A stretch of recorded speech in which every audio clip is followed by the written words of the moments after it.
ಧರ್ತಿ ಕಿ ಆಬಾ ಎಂದು ಪೂಜಿಸಲ್ಪಡುತ್ತಿದ್ದ ಬಿರ್ಸಾ ಮುಂಡಾ 1875ರ ನವೆಂಬರ್ 15ರಂದು ಜನಿಸಿದರು. ಬಿರ್ಸಾ ಮುಂಡಾ ಜಾರ್ಖಂಡ್ನ ಉಲಿಹಾತು ಗ್ರಾಮದಲ್ಲಿ ಜನಿಸಿದರು ಮತ್ತು ಮುಂಡಾ ಸಮುದಾಯಕ್ಕೆ ಸೇರಿದವರಾಗಿದ್ದರು. ಬುಡಕಟ್ಟು ಸಮಾಜದ ಹಕ್ಕುಗಳು ಮತ್ತು ಸಂಸ್ಕೃತಿಯನ್ನು ರಕ್ಷಿಸಲು ಅವರು ತಮ್ಮ ಜೀವನವನ್ನು ಮುಡಿಪಾಗಿಟ್ಟರು. ಬಿರ್ಸಾ ಮುಂಡಾ ಬ್ರಿಟಿಷ್ ಆಡಳಿತದ ಶೋಷಣೆ ಮತ್ತು ದಬ್ಬಾಳಿಕೆಯ ವಿರುದ್ಧ ಹೋರಾಟವನ್ನು ಮುನ್ನಡೆಸಿದರು. ಇದು ಅವರ ಸಮುದಾಯಕ್ಕೆ ಹೊಸ ಪ್ರಜ್ಞೆ ಮತ್ತು ಶಕ್ತಿಯ ಸಂಕೇತವಾಯಿತು. ಬಿರ್ಸಾ ಮುಂಡಾ ಉಲ್ ಗುಲಾನ್ ಅಂದರೆ ಮಹಾದಂಗೆ ಎಂದು ಕರೆಯಲ್ಪಡುವ ಒಂದು ಸಾಮಾಜಿಕ ಮತ್ತು ಧಾರ್ಮಿಕ ಚಳುವಳಿಯನ್ನು ಮುನ್ನಡೆಸಿದರು. ಈ ಮೂಲಕ ಬುಡಕಟ್ಟು ಸಮಾಜವನ್ನು ಸಂಘಟಿಸಿ ಅವರ ಹಕ್ಕುಗಳ ಬಗ್ಗೆ ಅರಿವು ಮೂಡಿಸಿದರು. ಬ್ರಿಟಿಷರು ಅರಣ್ಯ ಭೂಮಿಯನ್ನು ವಶಪಡಿಸಿಕೊಳ್ಳುವುದರ ವಿರುದ್ಧ ಹಾಗೂ ಭೂಮಾಲೀಕರು ನಡೆಸುತ್ತಿದ್ದ ದೌರ್ಜನ್ಯದ ವಿರುದ್ಧ ಧ್ವನಿ ಎತ್ತಿದರು. ಬಿರ್ಸಾ ಮುಂಡಾ ಅವರ ಶೌರ್ಯ ಮತ್ತು ಕೊಡುಗೆಯನ್ನು ಬುಡಕಟ್ಟು ಸಮುದಾಯದಲ್ಲಿ ಮತ್ತು ಭಾರತದಾದ್ಯಂತ ಗೌರವದಿಂದ ಸ್ಮರಿಸಲಾಗುತ್ತದೆ. ಅವರ ಜನ್ಮದಿನವನ್ನು ಜನಜಾತೀಯ ಗೌರವ ದಿವಸ್ ಎಂದು ಸಹ ಆಚರಿಸಲಾಗುತ್ತದೆ. ಇದನ್ನು ಅವರ ಸ್ಮರಣೆಗೆ ಸಮರ್ಪಿಸಲಾಗಿದೆ ಮತ್ತು ಇದು ಬುಡಕಟ್ಟು ಸಮಾಜದ ವೈಭವಯುತ ಪರಂಪರೆಯನ್ನು ಸಂಕೇತಿಸುತ್ತದೆ.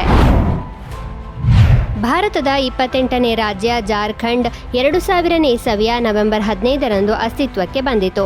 ಬಿಹಾರ ರಾಜ್ಯದ ದಕ್ಷಿಣ ಭಾಗವನ್ನು ಪ್ರತ್ಯೇಕಿಸಿ ಜಾರ್ಖಂಡ್ ರೂಪುಗೊಂಡಿತು.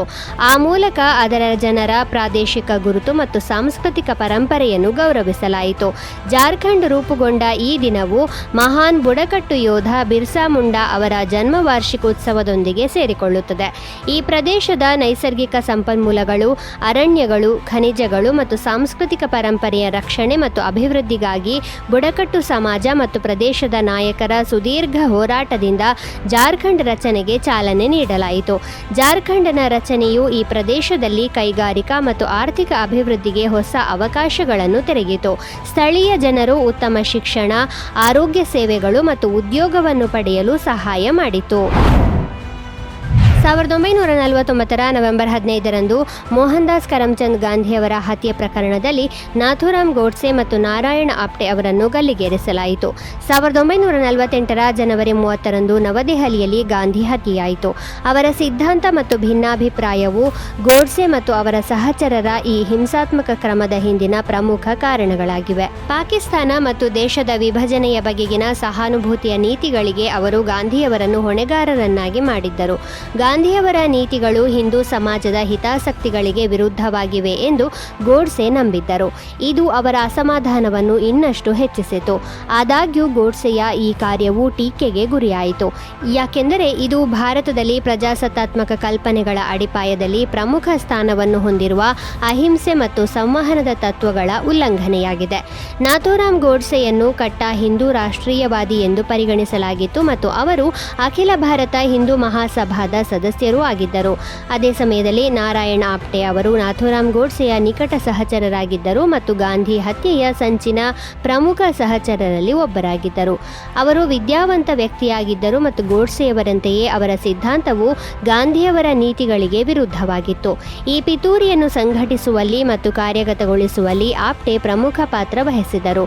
ಈ ಕಾರಣದಿಂದಾಗಿ ಅವರನ್ನು 1949ರ ನವೆಂಬರ್ 15ರಂದು ಗೋಡ್ಸೆಯೊಂದಿಗೆ ಗಲ್ಲಿಗೇರಿಸಲಾಯಿತು. ಭಾರತದ ಮಹಾನ್ ಸಮಾಜ ಸುಧಾರಕ ಮತ್ತು ಸ್ವಾತಂತ್ರ್ಯ ಹೋರಾಟಗಾರ ಆಚಾರ್ಯ ವಿನೋಬಾ ಭಾವೆ ಅವರು 1982ರ ನವೆಂಬರ್ 15ರಂದು ಕೊನೆಯುಸಿರೆಳೆದರು.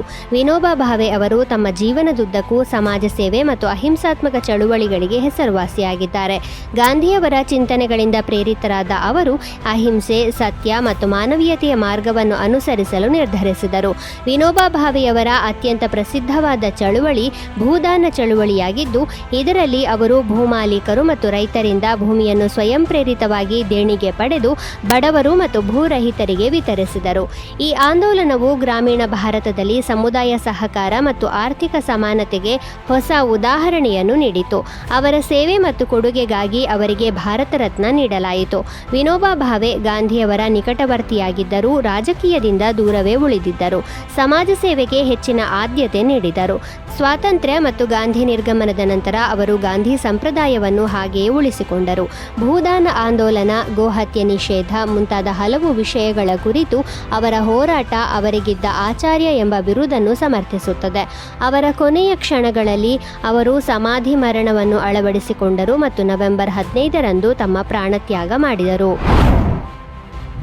1989ರ ನವೆಂಬರ್ 15ರಂದು ಭಾರತದ ಶ್ರೇಷ್ಠ ಕ್ರಿಕೆಟ್ ಆಟಗಾರ ಸಚಿನ್ ತೆಂಡೂಲ್ಕರ್ ಕರಾಚಿಯಲ್ಲಿ ಪಾಕಿಸ್ತಾನದ ವಿರುದ್ಧ ಆಡುವ ಮೂಲಕ ತಮ್ಮ ಅಂತಾರಾಷ್ಟ್ರೀಯ ಕ್ರಿಕೆಟ್ ವೃತ್ತಿಜೀವನವನ್ನು ಪ್ರಾರಂಭಿಸಿದರು. ಆ ಸಮಯದಲ್ಲಿ ಸಚಿನ್ಗೆ ಕೇವಲ 16 ವರ್ಷ ಮತ್ತು ಚಿಕ್ಕ ವಯಸ್ಸಿನಲ್ಲೇ ಅಂತಾರಾಷ್ಟ್ರೀಯ ಕ್ರಿಕೆಟ್ಗೆ ಪಾದಾರ್ಪಣೆ ಮಾಡಿದ್ದು ಅವರ ದೊಡ್ಡ ಸಾಧನೆಯಾಗಿತ್ತು. ತಮ್ಮ ಕೌಶಲ್ಯ ಮತ್ತು ಸಮರ್ಪಣೆಯಿಂದಾಗಿ ಸಚಿನ್ ಶೀಘ್ರದಲ್ಲೇ ಕ್ರಿಕೆಟ್ ಪ್ರೇಮಿಗಳ ಹೃದಯದಲ್ಲಿ ನೆಲೆಸಿದರು. ನಂತರ ಅವರು ಕ್ರಿಕೆಟ್ ದೇವರು ಎಂಬ ಹೆಸರು ಪಡೆದರು. ಸಚಿನ್ ತೆಂಡೂಲ್ಕರ್ ಅವರು ತಮ್ಮ ವೃತ್ತಿ ಜೀವನವನ್ನು ಇದೇ ದಿನ ಅಂದರೆ 2013ರ ನವೆಂಬರ್ 15ರಂದು ಕೊನೆಗೊಳಿಸಿದರು. ಮುಂಬೈನ ವಾಂಖೆಡೆ ಸ್ಟೇಡಿಯಂನಲ್ಲಿ ನಡೆದ ಈ ಕೊನೆಯ ಟೆಸ್ಟ್ ಪಂದ್ಯದಲ್ಲಿ ಅವರು ವೆಸ್ಟ್ ಇಂಡೀಸ್ ವಿರುದ್ಧ ತಮ್ಮ ಕೊನೆಯ ಇನ್ನಿಂಗ್ಸ್ ಆಡಿದರು. ಅವರ ಅಭಿಮಾನಿಗಳಿಗೆ ಆ ದಿನವು ಭಾವನಾತ್ಮಕವಾಗಿತ್ತು. ತಮ್ಮ 24 ವರ್ಷಗಳ ಸುದೀರ್ಘ ವೃತ್ತಿ ಜೀವನದಲ್ಲಿ ಸಚಿನ್ ಅನೇಕ ದಾಖಲೆಗಳನ್ನು ಮಾಡಿದರು ಮತ್ತು ಭಾರತೀಯ ಕ್ರಿಕೆಟ್ ಅನ್ನು ಹೊಸ ಎತ್ತರಕ್ಕೆ ಕೊಂಡೊಯ್ದರು. ಸಚಿನ್ ತೆಂಡೂಲ್ಕರ್ ಭಾರತ ರತ್ನ ಪ್ರಶಸ್ತಿ ಪಡೆದ ಮೊದಲ ಮತ್ತು ಏಕೈಕ ಕ್ರೀಡಾಪಟು. 2014ರ ಫೆಬ್ರವರಿ 4ರಂದು ಅಂದಿನ ರಾಷ್ಟ್ರಪತಿಯಾಗಿದ್ದ ಪ್ರಣಬ್ ಮುಖರ್ಜಿ ಅವರು ಅವರಿಗೆ ಈ ಪ್ರಶಸ್ತಿಯನ್ನು ನೀಡಿ ಗೌರವಿಸಿದರು.